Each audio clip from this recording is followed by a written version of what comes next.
Monique Agarg est devenue une experte en bonne manière. Dans son école de savoir-vivre à New Delhi, elle accueille une clientèle très majoritairement féminine, de futurs chefs d'entreprise qui veulent apprendre comment se tenir à table et comment mener une conversation, avec un objectif commun, doper leur carrière.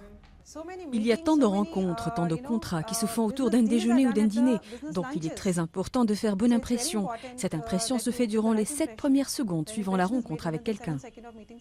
Avec la croissance économique et l'expansion de la classe moyenne, plusieurs écoles de bonne manière ont fleuri en Inde.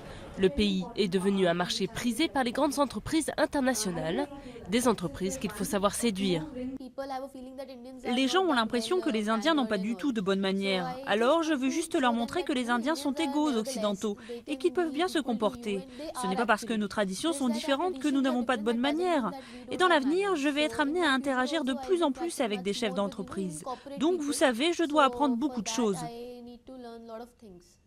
La plupart des élèves de ces écoles de savoir-vivre ont reçu une éducation privilégiée et occupent des postes à responsabilité. Mais il y a des choses qu'on n'apprend pas, même dans les meilleures écoles de commerce. Savoir s'habiller ou se maquiller, par exemple.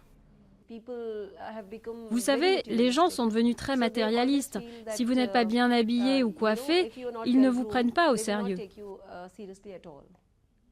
Et les hommes politiques s'y mettent aussi. Maîtriser le langage du corps pour mieux faire passer leur message auprès de la population, savoir répondre aux questions délicates, ça aussi, on peut l'apprendre dans ces écoles de savoir-vivre.